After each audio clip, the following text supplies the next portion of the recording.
Hello, ladies. Welcome to the Beauty Shaman. And today I am doing part 2 in a 4-part series on women's health with Dr. Bella Eisenhower, licensed naturopathic doctor in practice for over 18 years. She has the website maverickmedicinedoctor.com. It's going to be in the drop-down menu. Thank you so much for joining me, Dr. Eisenhower. Thank you. Glad to be here. Good to see you. Yeah, again. good to see you. So the first topic that we did was insomnia, which is a huge one, and I do encourage the viewers to watch that one. So the second one we're doing is on hair loss. Like everybody starts, you get older and suddenly you wash your hair and it's like it's going down the drain, right? It just starts falling. And it's terrifying because this is a part of what makes us feel beautiful, right? Yeah. It's a scary thing. Yeah, it does. It breaks my heart when I see, these older women and they just, their little hairs just getting so thin and you can see their scalp. And so there are things that we can do to improve, our hair is extraneous. So it's like excess in our body. So if we don't have excess, we're not going to have good nails, good hair, that sort of thing. So there's hair loss for women that are, having babies, stress and all of that. I'm going to just focus on women that are aging and, what are some of the issues there and what are some things that you can do to help regrow your hair.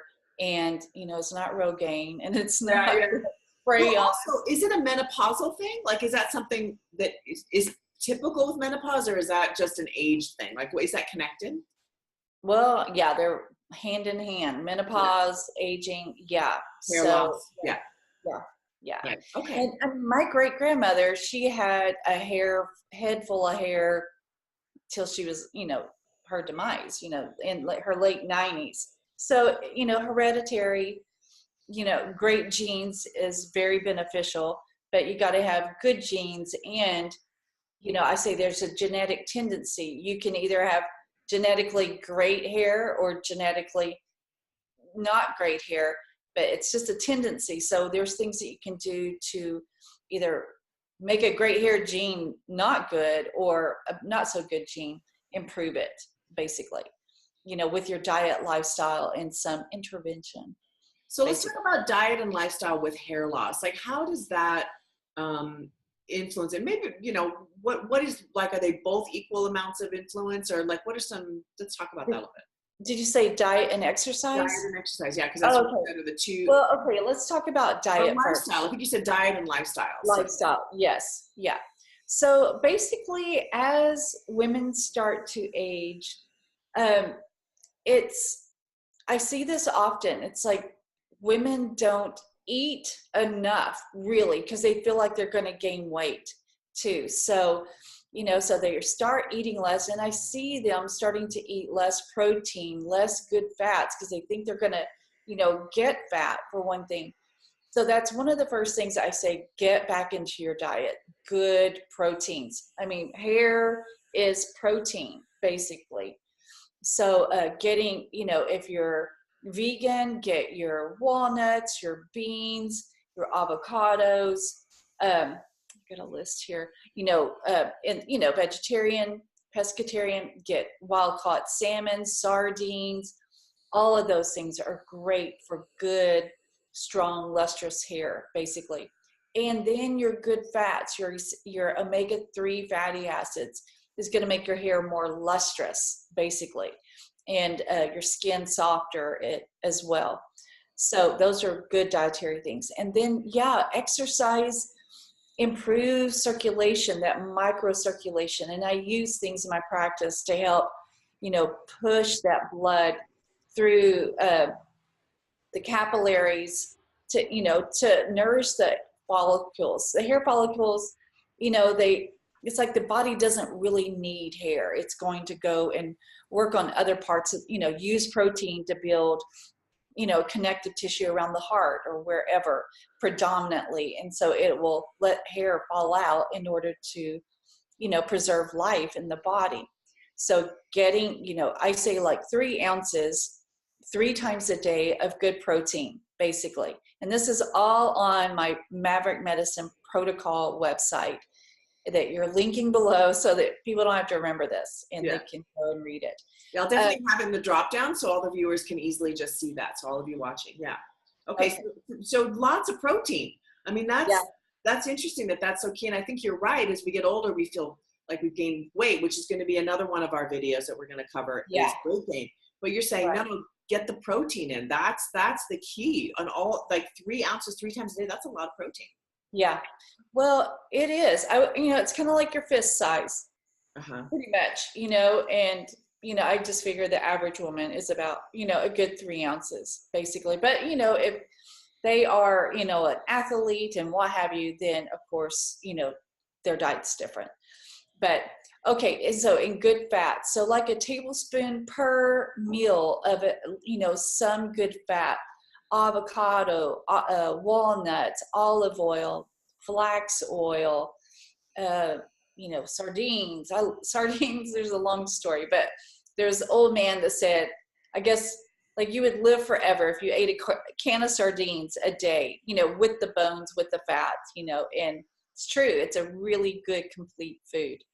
But gross, but it's a complete food. I don't think I can bring myself to eat a can of sardines because of all the texture. But I can't eat a whole can. But I do like a few, a little mustard, on a cracker.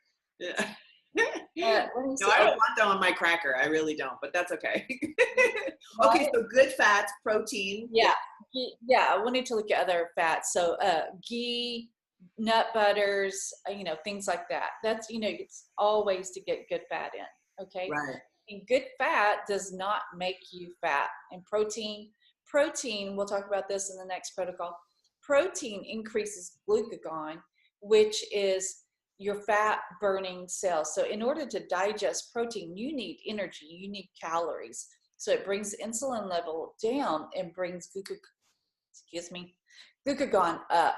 So that's what we want. And that's why partially the keto diet, the paleo, and all of those guys, work is because, but, me, I like the blood type diet, which, type A's, they need more carbohydrates and still get that protein in there. And, type O's do really well with good proteins. So, okay, so there's that. And then hydration. That's the number one cause of disease as we age is dehydration. I can't express it enough. And no toilet water. I'm just calling it toilet water from now on. Tap water to me is toilet water. So if you're drinking tap water, please, like, me from Colorado, El Dorado spring water. If you guys are in Colorado, find a spring. There's springs all over the place. Texas, I found lots of great springs here. So spring water is pure, it's clean, it's usually balanced within its pH. So hydrate. And my rule is like at least 8 ounces every hour. And that helps the kidneys, the liver, and it helps clean our body. Like our hair kind of like catches all the gross stuff. Like the body's going to push it all out into the hair. So that's why you see people with lackluster hair, if they're drinking too much alcohol or caffeine, their hair's just dull and, doesn't have elasticity to it. So those omegas help bring that elasticity to the nails and to the hair too. Well, I have to totally affirm what you said about the water. Because when you originally told me, go get your own water, I was like, really, I'm going to haul my, really, I'm going to do this. Tell you what, now that I do it, I can't go back. Like I'll go to take a sip of like tap water, and to me it smells. I'm like, oh my God, that stinks. I'll wash my face. I'm like, oh my God, why am I washing my face in this? It stinks. It's terrible. So yeah, it makes such a huge difference. Yeah, I mean, even in Boulder, the water, comes from the mountains. It's a clean source, but then they just put all this stuff into it, and God forbid the people that have to drink stuff that's been recycled. It's it's really bad. Okay, so let's close up on hair loss, and maybe we can just leave people with just like, it sounds to me like, okay, protein, good fats, hydration, drink a lot of water. and just getting our body to eliminate properly, like just really getting things flowing in our body is really going to get the nutrients flowing to our hair. Yeah, and I want to throw out a few, let me just open it up. Sorry, looking at my website. A few things that I do recommend that, the nutrients. So when I see poor hair, I think poor diet. So again, so normally, and this will be on my website, like what I'm recommending, good old black seed oil, again, will make your hair lustrous and strong. It won't break. I love it. And actually they even say black seed oil reverses gray hair. And I mean, my hair is not graying. So did you see a difference with your hair at all doing the black seed oil? I don't know. I mean, I'm about 50% gray. So, and I don't let it show very much before I blast it with a bunch of colors. So I actually. Okay. So good minerals. And I have on my protocol, like which ones I like. Of course, vitamin C. So vitamin C is like kind of the keystone and connective tissue across the board. And I forgot to put on my protocol actually is I think it's called BioSeal. Anyway, it's a silica, a hydrated silica, which also gives your hair that good elasticity. It doesn't break off. And I forgot, oh no, I did put it on there. Well, of course, biotin, everyone knows about biotin. It's a B vitamin that kind of promotes hair growth, basically. And progesterone, that I talk about this, is taking that progesterone cream and rubbing, like I see a lot of women's hair like really thinning around the temples and stuff.